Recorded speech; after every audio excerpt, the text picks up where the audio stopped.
Hello aspirants, I welcome you all at परचम classes. आज के सेशन में हम एक नया टॉपिक शुरू कर रहे हैं जिसका नाम है नेशनल इनकम यानी राष्ट्रीय आय। कैसे इसको कैलकुलेट करते हैं, कौन कौन से मेथड्स हैं, इसकी हिस्ट्री से रिलेटेड कोई क्वेश्चन अगर आ जाता है तो इन सब चीज़ों को हम लोग इस सेशन में डिटेल में डिस्कस करेंगे। आप में से किसी भी एस्पिरेंट ने अगर फिस्कल पॉलिसी को नहीं किया है तो पहले पीछे की क्लासेस को फिस्कल पॉलिसी से मैंने डील करवाया है पूरा, तो फिस्कल पॉलिसी ज़रूर समझ लेना, काफ़ी इंपॉर्टेंट टॉपिक है। ठीक है, तो आगे बढ़ने से पहले मैं आप लोगों को बता दूं कि परचम क्लासेस आप लोगों के लिए एसएससी जीए का कोर्स लेके आया है। आप में से कोई भी एस्पिरेंट्स अगर एसएससी जीए हमारी टीम के साथ पढ़ना चाहता है तो आप लोग परचम क्लास का ऐप डाउनलोड कीजिए और इस कोर्स को अवेल कर सकते हैं, जिसमें economy, history, polity, geography, science सब कुछ होगा। इकोनॉमिक्स मैं पढ़ाऊंगी, बाकी सारे सब्जेक्ट्स हमारी पूरी टीम कवर करवाती है।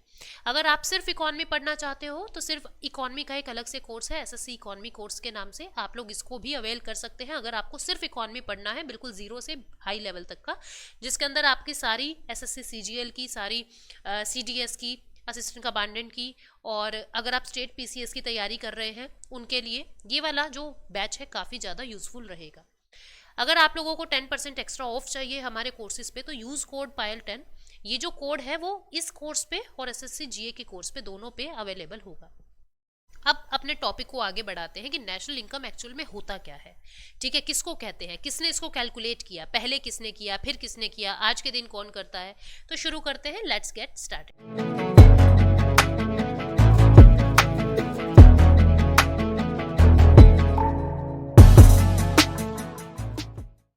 तो आपको पता है जो नेशनल इनकम है, नेशनल इनकम एक बुक कीपिंग मेथड है, मतलब कि बुक्स के अंदर रिकॉर्ड रखना है। बुक कीपिंग मतलब बुक्स के अंदर रिकॉर्ड रखना है। ठीक है, कि गवर्नमेंट जो है ट्रैक करती है, गवर्नमेंट ये देखती है कि इकोनॉमिक एक्टिविटीज का लेवल कैसा है, इंडिया के अंदर इकोनॉमिक एक्टिविटीज कितनी हो रही है, कितना प्रोडक्शन हो रहा है, कितना आउटकम आ रहा है, हमने कितना इनपुट दिया था और कितना आउटपुट निकला है। इन सब चीजों का रिकॉर्ड रखना ही नेशनल इनकम कहलाता है। ठीक है, अब जैसे हम लोग पेट्रोल को किस में मापते हैं, पेट्रोल को हम लोग बैरल में मापते हैं ना, क्रूड ऑयल को बैरल में। ऐसे ही हम लोग किसी चीज को केजी में मेजर करते हैं, किसी को मीटर में मेजर करते हैं। तो यूनिट क्या होती है नेशनल इनकम के लिए जो हम यूज करते हैं, उसको कहते हैं एनएनपी एट फैक्टर कोस्ट।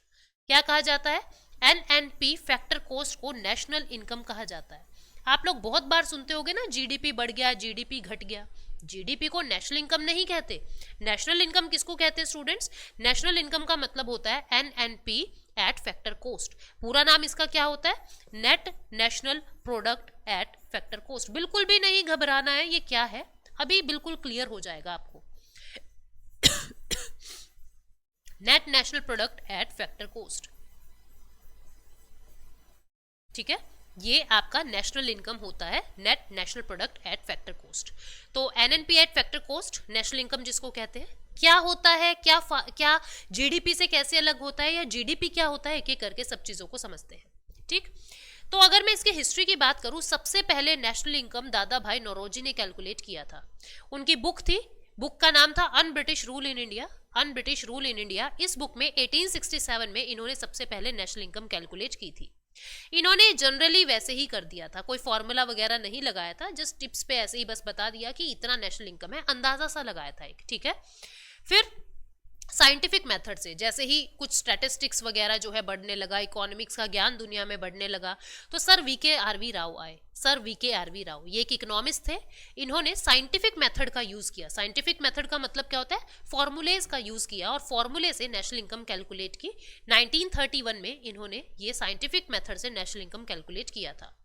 1944 से 1949 से 1955 तक, 1955 तक हमारे देश के अंदर नेशनल इनकम कमेटी बनी हुई थी, वो नेशनल इनकम कैलकुलेट करती थी। ठीक है, फिर 1955 में सेंट्रल स्टैटिस्टिकल ऑफिस को ये काम दे दिया गया कि आपको नेशनल इनकम कैलकुलेट करना है। सीएसओ ने 2020 तक नेशनल इनकम कैलकुलेट करके दिया। लेकिन 2020 जनवरी में आप लोगों को पता ही है, मैंने पहले भी बताया था पॉवर्टी और अनएम्प्लॉयमेंट करवाते हुए, कि सीएसओ को मर्ज कर दिया गया एनएसएसओ के साथ।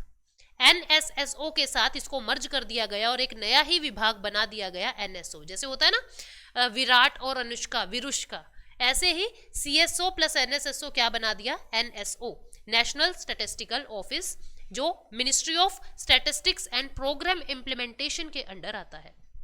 मंत्रालय ये है, विभाग ये है, और जनवरी 2020 से लेके आज तक एनएसओ ही हमारी नेशनल इनकम को कैलकुलेट करता है, एनएसओ ही हमारी पॉवर्टी को कैलकुलेट करता है, यही सेंसस करवाता है, यही अनएम्प्लॉयमेंट बताता है, सारे काम इसी को ही दे दिए। पहले इन दो डिपार्टमेंट्स में काम बटे हुए थे, अब दोनों को मिला के एक सिंगल डिपार्टमेंट बना दिया है। ठीक है, तो की फैक्ट्स अबाउट नेशनल इनकम में हम क्या पढ़ रहे हैं?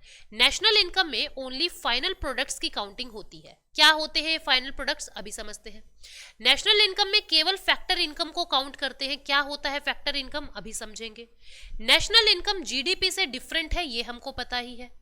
नेशनल इनकम क्या होता है, एनएनपी एट फैक्टर कॉस्ट, ये मैंने आपको बता ही दिया है। ठीक है, तो सबसे पहले तो अपने को ये जानना है कि ये फाइनल प्रोडक्ट क्या होता है और फैक्टर इनकम क्या होता है। एक एग्जाम्पल से हम लोग इस बात को समझते हैं। देखिए स्टूडेंट्स, मान लीजिए आपने ना शुगर मिल से बात की। एक शुगर मिल है आपके एरिया में, आपने शुगर मिल से बात की कि भैया आपके यहाँ क्या बनता है, आपके यहाँ क्या बनता है, फाइनली आप लोग बनाते क्या हो। ये क्या कहेगा जी, हम तो चीनी बनाते हैं, है ना, हम तो चीनी बनाते हैं, हमारी फैक्ट्री में तो शुगर बनता है। इसका फाइनल प्रोडक्ट क्या है, इसका फाइनल प्रोडक्ट शुगर है। इसका फाइनल प्रोडक्ट क्या है, इसका फाइनल प्रोडक्ट शुगर है, फाइनली ये बन रहा है।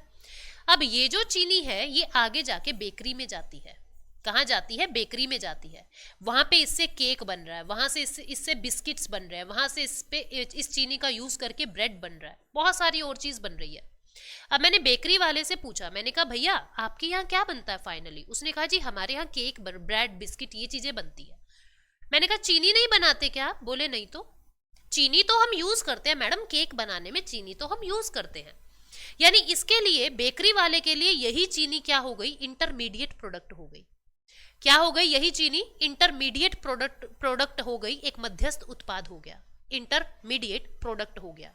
लेकिन शुगर मिल वाले के लिए यही चीनी क्या था, यही चीनी फाइनल प्रोडक्ट था। बेकरी वाले के लिए यही चीनी इंटरमीडिएट प्रोडक्ट हो गया। तो मोदी सरकार को कैसे पता लगेगा क्या चीज इंटरमीडिएट है, क्या चीज फाइनल है? यही चीनी इसने तो फाइनल कह दी और उसने इंटरमीडिएट कह दी। इंटरमीडिएट का मतलब क्या होता है, ऐसे सामान जिससे कुछ और चीज बनाई जाती है, उसको तो कह रहे हैं इंटरमीडिएट। फॉर एग्जांपल चाय बनाने में आप मिल्क का यूज कर रहे हो, मिल्क क्या हो गया, इंटरमीडिएट हो गया। चीनी क्या हो गई, इंटरमीडिएट हो गई। चाय की पत्ती क्या हो गई, इंटरमीडिएट होगी। पानी क्या हो गया, इंटरमीडिएट हो गया। फाइनल क्या हो गया, जो चाय बन के छन के कप में तैयार है उसको हमने फाइनल प्रोडक्ट कह दिया है। ठीक है, फाइनल प्रोडक्ट जिसमें अब आपको कोई चेंज नहीं करना है, यूं का यूं बस कंज्यूम करना है, उसको फाइनल प्रोडक्ट कहते हैं।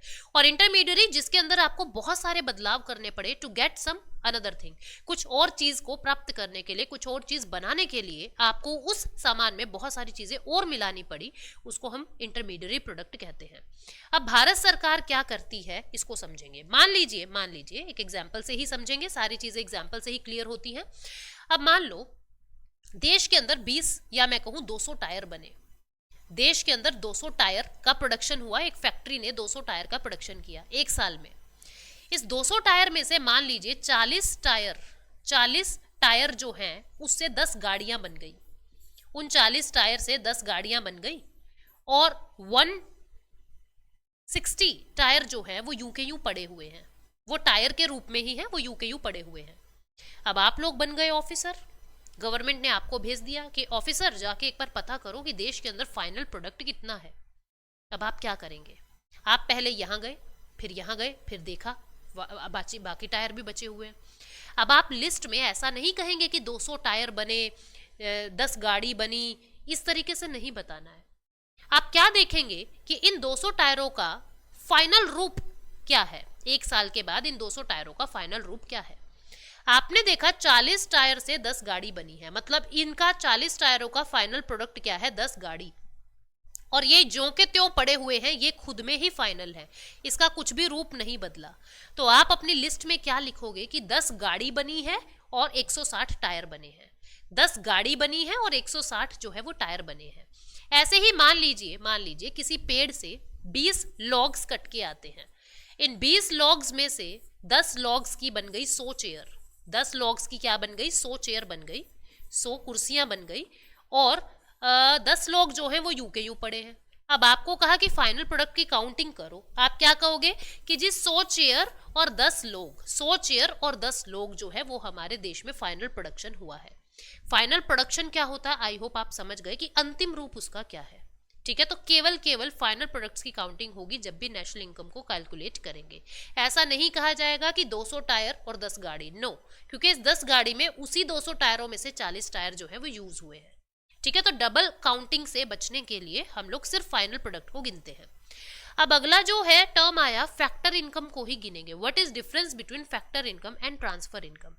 दो तरीके की इनकम होती है, एक को कहते हैं फैक्टर इनकम, क्या कहा जाता है, फैक्टर इनकम, और एक को कहते हैं ट्रांसफर इनकम, क्या कहा जाता है, एक को ट्रांसफर इनकम। ये फैक्टर इनकम और ट्रांसफर इनकम में क्या फर्क है ये जानिए। ठीक, मैं आपको एक एग्जांपल से समझाती हूँ। मान लीजिए मेरी नानी है, ठीक है, मेरी ग्रैनी है, नानी है, आप कुछ भी मान ले। मेरी नानी जी ने एक गाड़ी का ऑर्डर दिया, क्या कहा, एक गाड़ी का ऑर्डर दिया, गाड़ी का ऑर्डर दिया कि मुझे एक फॉर्च्यूनर गाड़ी लेनी है। मुझे फैक्ट्री वाले में कॉल किया, फैक्ट्री को, कि मुझे एक फॉर्च्यूनर गाड़ी लेनी है और मुझे गाड़ी दो। तो नानी ने फैक्ट्री वालों को पैसे दे दिए, मान लीजिए 50 लाख रुपीस दे दिए, ठीक है, और फैक्ट्री वालों ने नानी को गाड़ी दे दी। जो ये 50 लाख रुपए की कमाई हुई है, फैक्ट्री वाले को जो ये 50 लाख रुपए की कमाई हुई है, इसको क्या कहेंगे, इसको कहेंगे कि जी ये इनकी फैक्टर इनकम है। ये क्या है, ये इनकी फैक्टर इनकम है। क्यों फैक्टर इनकम है?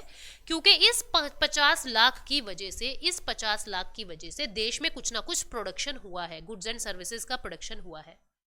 दूसरी पहचान क्या होती है फैक्टर ऑफ प्रोडक्शन की, फैक्टर इनकम की? ये बाई लेटरल होता है, ये दो तरफा होता है। इधर से कुछ पेमेंट गया, उधर से कुछ सामान आया है। एक तरफ से गुड्स एंड सर्विसेज, एक तरफ से कुछ पेमेंट गया है। ठीक है, तो या इस 50 लाख की वजह से जो गाड़ी का प्रोडक्शन हुआ है देश में, कुछ ना कुछ गुड्स एंड सर्विसेज का प्रोडक्शन हुआ है, इसलिए इस 50 लाख को हम क्या कह रहे हैं, फैक्टर इनकम। ठीक है, अब नानी ने क्या किया, ये गाड़ी मुझे गिफ्ट कर दी, ये गाड़ी मुझे गिफ्ट कर दी, ठीक है, मुझे गिफ्ट कर दी। अब क्या इस गिफ्ट की वजह से फिर से कोई गाड़ी प्रोड्यूस हुई है क्या देश में? नहीं हुई, फिर से तो कोई गाड़ी प्रोड्यूस नहीं हुई। नानी ने मुझे गिफ्ट वो किया जो उन्होंने पहले खरीदी थी, वो गाड़ी मुझे गिफ्ट किया है। इस गिफ्ट की वजह से एक और गाड़ी प्रोड्यूस हुई है क्या देश में? नहीं हुई है।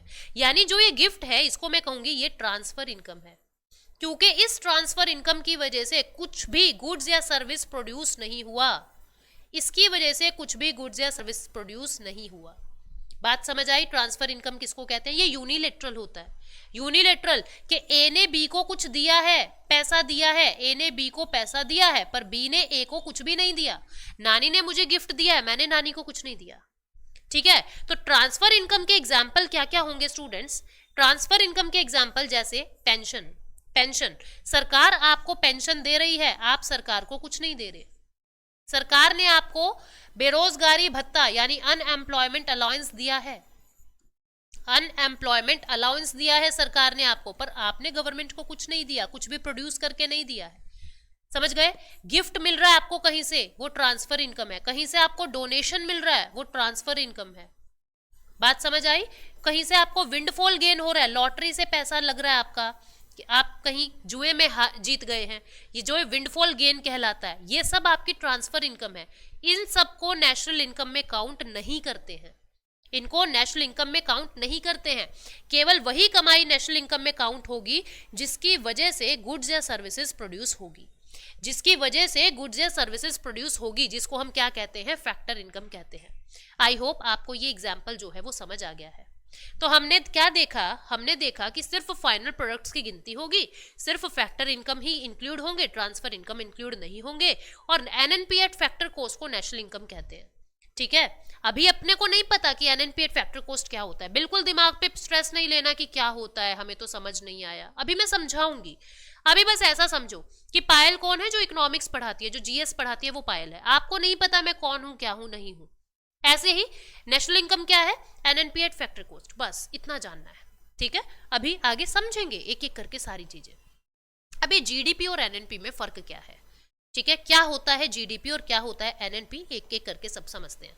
मैं अभी आपको जीडीपी कैलकुलेट करना बिल्कुल नहीं बताऊंगी, पहले हम इन दोनों में कन्वर्जन करना सीखेंगे, फिर जीडीपी पे चलेंगे। देखो भाई, GDP versus NNP, GDP versus NNP.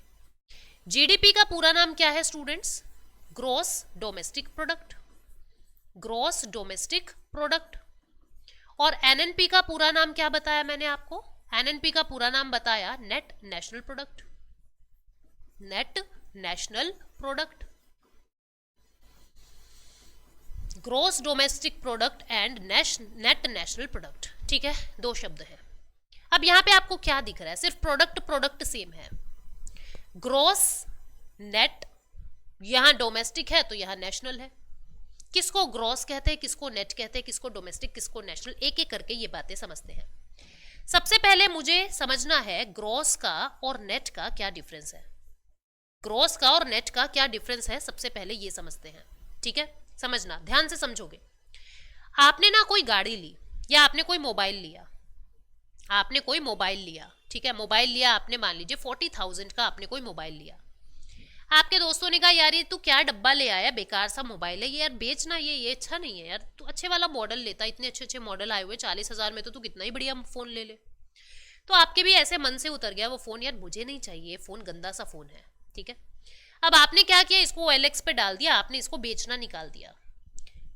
2 ही महीने के बाद आपने इसको बेचने के लिए, आपने इसको सेल करने के लिए निकाल दिया। ये जो मोबाइल है ये बिका कितने का? ये आपका बिका 32,000 का। कितने का बिका? 32,000 का ये मोबाइल बिका। कितने रुपए टूट गए आपके? 8,000 रुपए टूट गए। 8,000 रुपए टूट गए। 40 का लाए थे, 32 का बेच रहे हो आफ्टर 2 मंथ्स।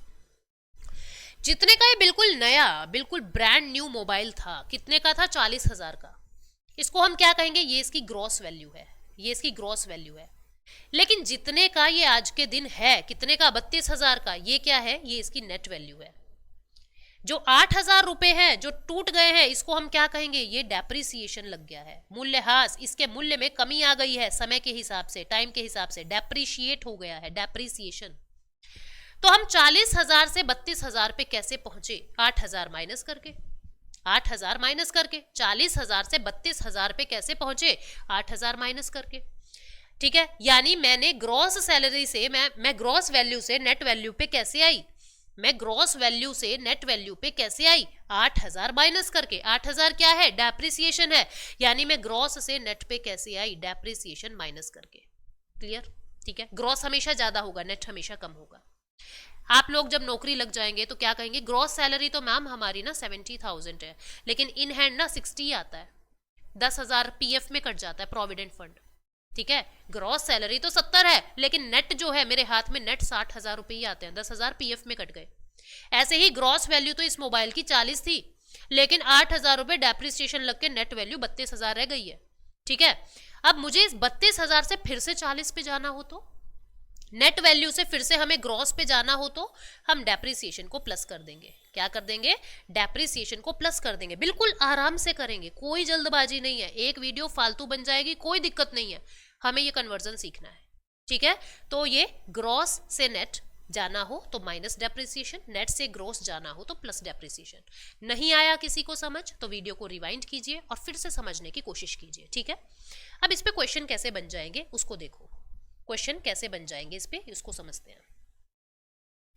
देखो, आपसे क्वेश्चन में पूछ लेंगे what is difference between GDP and NDP। What is difference between GDP and NDP? Gross domestic product और नेट डोमेस्टिक प्रोडक्ट में क्या डिफरेंस है? आपने आपको ए ऑप्शन दिया टैक्स, बी ऑप्शन दिया डेप्रिसिएशन, मूल्यह्रास, सी ऑप्शन दिया सब्सिडी, ठीक है, और डी ऑप्शन दे दिया कि नन ऑफ द अबव, इनमें से कुछ भी नहीं है।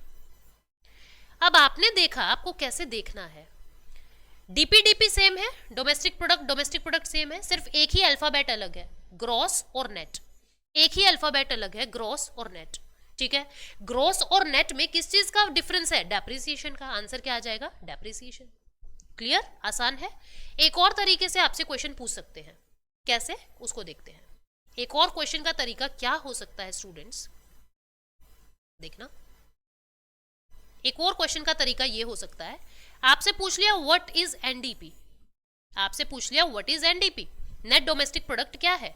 ए ऑप्शन दे दिया GDP plus depreciation, B option दे दिया GDP minus depreciation, C option दे दिया GDP plus tax, D option दे दिया GDP minus tax. GDP minus tax. अभी तक हमको नहीं पता व्हाट इज जीडीपी, हमको जानना भी नहीं है। अभी मैं पहले कन्वर्जन करवा रही हूँ इसमें, मैं पहले आपको गाड़ी बैक करना सिखा रही हूँ, है ना, रिवर्स गियर में। पहले उल्टी तरफ से चल रहे हैं ताकि क्वेश्चन का मैं टॉपिक को और आसान बनाना चाह रही हूँ। क्वेश्चन को देखो, एनडीपी आपसे पूछा है और जीडीपी हर ऑप्शन में दिया हुआ है। आप देखेंगे हर जगह डीपी डीपी डीपी जो है वो सेम है, मतलब डीपी तो चेंज करना ही नहीं है, कोई भड़क नहीं दे रहा है। लेकिन यहां पे हमें पूछा है नेट और गिवन क्या है, ग्रॉस। हर जगह गिवन क्या है, ग्रॉस, पूछा क्या है, नेट। मुझे ग्रॉस से नेट पे जाना है, मुझे ग्रॉस से नेट पे जाना है, ठीक है। तो हमें पता है ग्रॉस और नेट में टैक्स का तो कोई पंगा नहीं होता, हमने कट कर दिया। अब देखा ग्रॉस से नेट पे जाना है ना, ग्रॉस से नेट पे जाना है, ग्रॉस से नेट पे जाना है। आंसर क्या आएगा, माइनस डेप्रिसिएशन। यानी ग्रॉस में से जब मैं डेप्रिसिएशन हटा दूं तो मुझे एनडीपी मिल जाएगा, तो प्लस वाला हम कट कर देंगे, आंसर विल बी बी। समझ गए? इस तरीके से क्वेश्चन पूछ लेते हैं। तो हमने एक बात समझ ली कि ग्रॉस और नेट में क्या फर्क होता है। जीडीपी और एनडीपी में, एनएनपी में हमने एक तो समझ लिया, जी और एन में क्या फर्क होता है हमने समझ लिया। अब हम इस डोमेस्टिक और इस नेशनल को और समझते हैं कि डोमेस्टिक का क्या मतलब होता है और नेशनल का क्या मतलब होता है, ठीक है। तो देखते हैं, इधर मैंने लिख दिया डोमेस्टिक और इधर मैंने लिख दिया नेशनल, इधर मैंने लिख दिया नेशनल, डोमेस्टिक वर्सेस नेशनल, ठीक है, घरेलू वर्सेस राष्ट्रीय हिंदी में कहते हैं। अब मान लो ये मेरा इंडिया है, ये क्या है, ये मेरा इंडिया है, ठीक है। इस इंडिया में 3 कंपनीज हैं, ए कंपनी है, बी कंपनी है, सी कंपनी है। ए कंपनी एक इंडियन कंपनी है, बी कंपनी एक जापानीज कंपनी है, सी कंपनी एक चाइनीज कंपनी है, सी कंपनी एक चाइनीज कंपनी है। 3 कंपनी है, ए बी सी, ठीक है। ए कंपनी एक साल में 100 रुपीज का प्रोडक्शन करती है, 100 रुपीज का प्रोडक्शन करती है। बी कंपनी एक साल में 50 रुपीज का प्रोडक्शन करती है और सी कंपनी एक साल में 90 रुपीज का प्रोडक्शन कर रही है, ठीक है, 90 रुपीज का प्रोडक्शन कर रही है। तो अब तुम एक बात को समझना, मुझसे कहा गया कि आप मैम डोमेस्टिक कमाई निकाल के बताओ, डोमेस्टिक इनकम बताओ।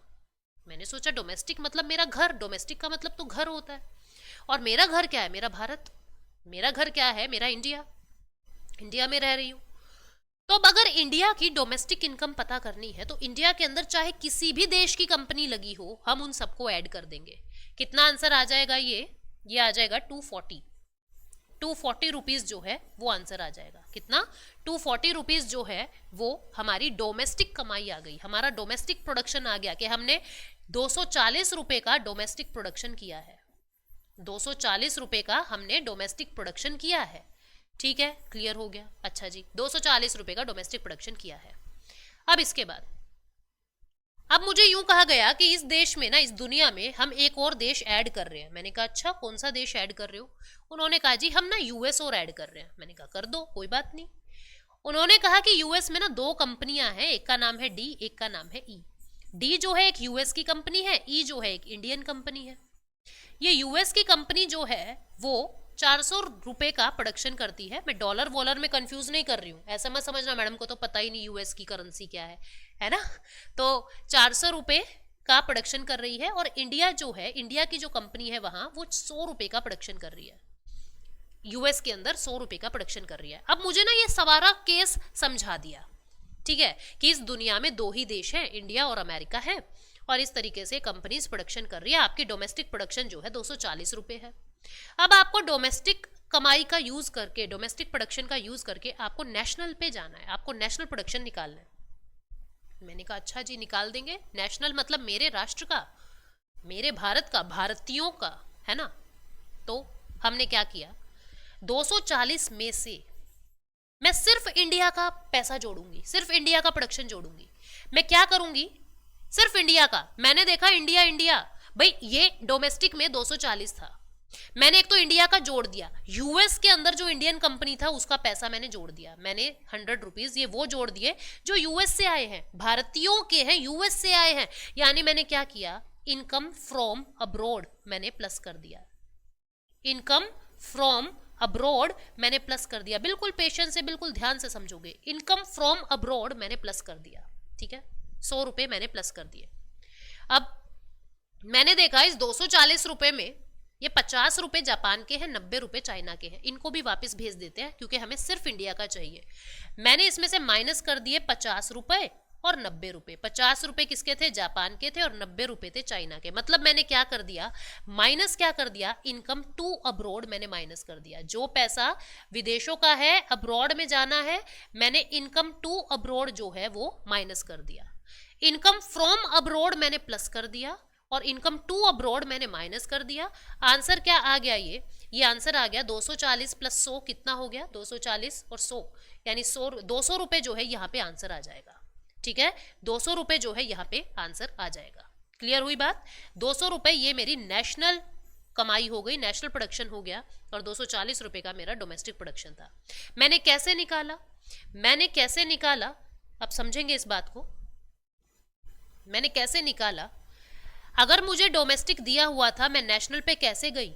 मैंने माइनस कर दिया जापान को और चाइना को, और प्लस कर दिया यूएस की वाली कंपनी को, मतलब जो यूएसए में इंडियन कंपनी थी। मतलब मैंने प्लस कर दिया इनकम फ्रॉम अब्रॉड को, प्लस कर दिया इनकम फ्रॉम अब्रॉड को, ठीक है, और मैंने माइनस कर दिया इनकम टू अब्रॉड को। माइनस किसको कर दिया? इनकम टू अब्रॉड को। इनकम टू अब्रॉड को मैंने माइनस कर दिया। अब आपको नेशनल से डोमेस्टिक पे जाना है तो हम रिवर्स मार जाएंगे। क्या रिवर्स मार जाएंगे? माइनस कर देंगे income from abroad, income from abroad हम माइनस कर देंगे, ठीक है, और प्लस कर देंगे इनकम टू अब्रॉड। इस तरीके से हम लोग सॉल्व कर लेंगे। ये तो बड़ा बड़ा हो गया, इसको शॉर्ट में अगर मुझे लिखना हो तो मैं कैसे लिखूंगी, या किताबों में आपको कैसे लिखा मिलेगा? ये किताबों में आपको लिखा मिलेगा स्टूडेंट कुछ इस तरीके से, ऐसे लिखा मिलेगा। यहाँ है डोमेस्टिक, यहाँ है नेशनल। हम क्या लिखते हैं इसको? Net factor income from abroad, और नेशनल से डोमेस्टिक पे जाना है तो माइनस कर देंगे NFIA। यहाँ प्लस कर दिया NFIA, यहाँ माइनस कर दिया NFIA। What is NFIA?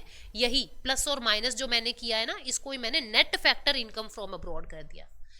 आप इसको कह दें या इसको कह दें, बात एक ही है, net factor income from abroad. ठीक है, net factor income from abroad. हो सकता है थोड़ा कंफ्यूजन हो गया हो प्लस माइनस आप लोगों को, तो एक बार फिर से वीडियो को रिवाइंड कर लेना और इसको समझने की कोशिश करना। ये दोनों सेम ही लिखा हुआ है, कुछ भी डिफरेंस नहीं है। इतना बड़ा ना लिखना पड़े इसलिए मैंने क्या कह दिया, net factor income from abroad. ठीक है, ये बिल्कुल उसी तरीके से है स्टूडेंट्स। जैसे मान लो यहाँ पे ए नाम का बंदा है और यहाँ पे बी नाम का व्यक्ति है। ठीक है, ए ने बी को 500 रुपए देने थे, 500 रुपए देने थे, ठीक है, और बी ने ए को 200 रुपए देने थे, 200 रुपए देने थे। कि बी बोला कि तू ऐसा कर, तू मुझे 500 ना देके मेरे वाले कट कर ले, जो मैंने तुझे 200 देने थे, तू ना 300 रुपए मुझे दे दे, तू मुझे 300 रुपए दे दे। ठीक है, क्योंकि 500 तुझे देने हैं, 200 मुझे देने हैं। बिल्कुल उसी तरीके से इनके बीच में नेट सेटलमेंट कितने का हो गया? 300 रुपए का हो गया। ऐसे ही हमने क्या किया, जो इनकम फ्रॉम अब्रॉड थी वो प्लस कर दिया, इनकम टू अब्रॉड को माइनस कर दिया, नेट फैक्टर इनकम निकाल लिया अब्रॉड से। ठीक है, क्लियर हो गया? ये NFIA था। तो मतलब मैंने क्या कहा कि अगर मुझे डोमेस्टिक से नेशनल पे जाना है तो मैं NFIA प्लस कर दूंगी, और नेशनल से डोमेस्टिक पे जाना है तो NFIA माइनस। एक न्यूमेरिकल कर लेते हैं, क्वेश्चन कर लेते हैं इस पे, कैसे क्वेश्चन पूछ लेंगे। क्वेश्चन पूछ लिया, मान लीजिए आपसे व्हाट इज GNP, आपसे पूछ लिया what is GNP। A option दे दिया GDP माइनस NFIA, और बी ऑप्शन दे दिया आपको GDP प्लस NFIA। ठीक है, दो क्वेश्चन दे दिए, GDP माइनस NFIA और GDP प्लस NFIA। ठीक है, अब आप देखेंगे G और P तो सेम है, सिर्फ एक ही अल्फाबेट अलग है, नेशनल और डोमेस्टिक। डोमेस्टिक गिवन है, नेशनल पे जाना है। डोमेस्टिक से नेशनल पे जाने के लिए मैं क्या करूं? प्लस NFIA, तो आंसर क्या आ जाएगा? बी आ जाएगा। डोमेस्टिक से मुझे नेशनल पे जाना है, मैं क्या करूं? डोमेस्टिक से नेशनल पे जाने के लिए NFIA मैं प्लस कर दूंगी, यानी आंसर क्या आ जाएगा? बी। ठीक है, एक और क्वेश्चन हम डिस्कस करते हैं।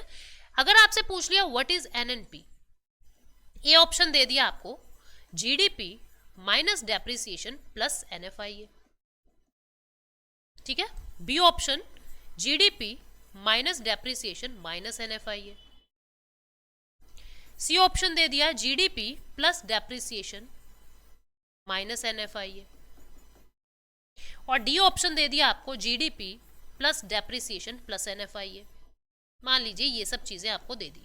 ठीक है, ये सब चीजें आपको दे दी। आपसे पूछा व्हाट इज एनएनपी, आपको क्या देखना है, जो चीज सिमिलर है उसकी तरफ ध्यान ही नहीं देना। पी जब सब जगह सेम है हमको चेंज ही नहीं करना है। यहाँ पे दिया हुआ है नेट, हमें ग्रॉस दिया हुआ है। पूछा क्या है, नेट, हमें ग्रॉस दिया हुआ है। हमें पता है ग्रॉस से नेट पे अगर मुझे जाना है तो मुझे माइनस करना पड़ेगा डेप्रिसिएशन। तो जहां प्लस दिख रहा है डेप्रिसिएशन उसको कट कर दो। ये दो ऑप्शन में से कोई एक ऑप्शन होगा, ठीक है। फिर उसके बाद हमने देखा कि वो हमसे नेशनल पूछ रहा है और हमें गिवन है हर जगह डोमेस्टिक। गिवन क्या है, गिवन है डोमेस्टिक। तो डोमेस्टिक से अगर मुझे नेशनल पे जाना था तो मैं क्या करूंगी, NFIA प्लस कर दूंगी, NFIA प्लस कर दूंगी। तो देख लो कहाँ है NFIA प्लस, आंसर क्या आ गया, ए आ गया, बी कट गया बिकॉज यहाँ पे माइनस है जो गलत है, ठीक है। तो इस तरीके से आपसे क्वेश्चंस जो है वो पूछ लिए जाते हैं। मैं इसमें और ज्यादा बहुत ज्यादा आपको परेशान नहीं करना चाहती, ठीक है, क्योंकि कैलकुलेशन पार्ट इसमें ज्यादा है इस चैप्टर में, और बुक्स में आपको ना ये बहुत मुश्किल करके दिया हुआ है। तो इस सीरीज में ना आपको मैं यहीं तक करवा रही हूँ, और जब हम इसका एक और पार्ट बना लेंगे कोई भी दिक्कत नहीं है, एक और पार्ट बना लेंगे हम इसका, ठीक है। और यहाँ पे आप देख सकते हो, देखो यहाँ पे आप देख सकते हो कि जीडीपी में से डेप्रिसिएशन मैंने माइनस कर दिया और net factor income from abroad मैंने प्लस कर दिया, एनएनपी आ गया है, ठीक है। अभी हम नेशनल इनकम नहीं निकाला है, हमने फैक्टर कॉस्ट नहीं समझा है, अभी सिर्फ इतना सा कन्वर्जन हमने समझा है, ठीक है। आई होप आपको इतना समझ आ गया है। इस क्वेश्चन को, इस वीडियो को बार बार 2-3 बार आपको देखना पड़ेगा समझने के लिए, क्योंकि टॉपिक थोड़ा सा अटपटा होता है और किताबों में तो बहुत मुश्किल करके दिया होता है। उसके बाद नेक्स्ट वीडियो में हम ये सब चीजें समझ लेंगे, ठीक है। तो आप मुझे कुछ क्वेश्चंस बताएंगे कि transfer payment refer to payment that are made. Transfer payment किसको कहते हैं, जिसमें एम्प्लॉयज को कंपनसेशन दिया जाता है, या जिसमें कोई गुड सर्विस एक्सचेंज नहीं होता है, या to workers on transfer from one job to another, workers की ट्रांसफर की जा रही है, या इनमें से कोई भी नहीं। हमने देखा मेरी नानी ने मुझे गिफ्ट किया था और उस गिफ्ट की वजह से कोई गुड्स और सर्विस दुनिया में एक्सपोर्ट या इंपोर्ट या कुछ भी एक्सचेंज नहीं हुई, तो आंसर क्या आ जाएगा, बी, ठीक है। तो आंसर क्या आ जाएगा, बी। उसके बाद question number 2, calculation of national income eight market price. अभी आप ये क्वेश्चन नहीं कर पाएंगे बिकॉज हमने मार्केट प्राइस को समझा ही नहीं है, ठीक है। हम इसको स्किप करते हैं, नेक्स्ट वीडियो में इंक्लूड करेंगे। When depreciation is deducted from gross national product, ये क्या कह रहा है, GNP ग्रॉस नेशनल प्रोडक्ट से जब मैं डेप्रिसिएशन डिडक्ट कर देती हूं तो नेट वैल्यू किसके बराबर आती है, नेट वैल्यू किसके बराबर आएगी, आप देखो ग्रॉस में से आप डेप्रिसिएशन डिडक्ट कर रहे हो तो NNP आ जाएगा। क्या आ जाएगा, NNP आ जाएगा। ग्रॉस नेशनल प्रोडक्ट में से आपने डेप्रिसिएशन माइनस कर दिया, ग्रॉस में से डेप्रिसिएशन माइनस किया तो नेट आ जाएगा, ठीक है। नेट नेशनल प्रोडक्ट हमें मिल जाएगा, दिस इज NNP, ठीक है। अब इसके बाद क्वेश्चन नंबर 4 का आंसर देखते हैं आप लोग कर पाएंगे या नहीं। What is difference between GDP and GNP, आपको बताना है। GDP, GP सेम है, सिर्फ डोमेस्टिक और नेशनल का फर्क है, डोमेस्टिक और नेशनल का फर्क है। दोनों का फर्क किससे पूरा होता है आपको बताना है, दोनों में क्या अंतर है, इनडायरेक्ट टैक्स का, NFIA का, डेप्रिसिएशन का, इनमें से कुछ भी नहीं, ठीक है। आई होप आप लोग इसका आंसर कर पाएंगे, कमेंट बॉक्स में आंसर करना। और एवरी मंडे शाम को 7 बजे करंट अफेयर, इकोनॉमी के और फाइनेंस के एक नई सीरीज हमारी शुरू हुई है परचम सेशन पे, आप लोग उसको भी देख सकते हैं। So thank you so much, take care, bye bye. I hope आपको इस सीरीज का फायदा हुआ है। Thank you so much, take care.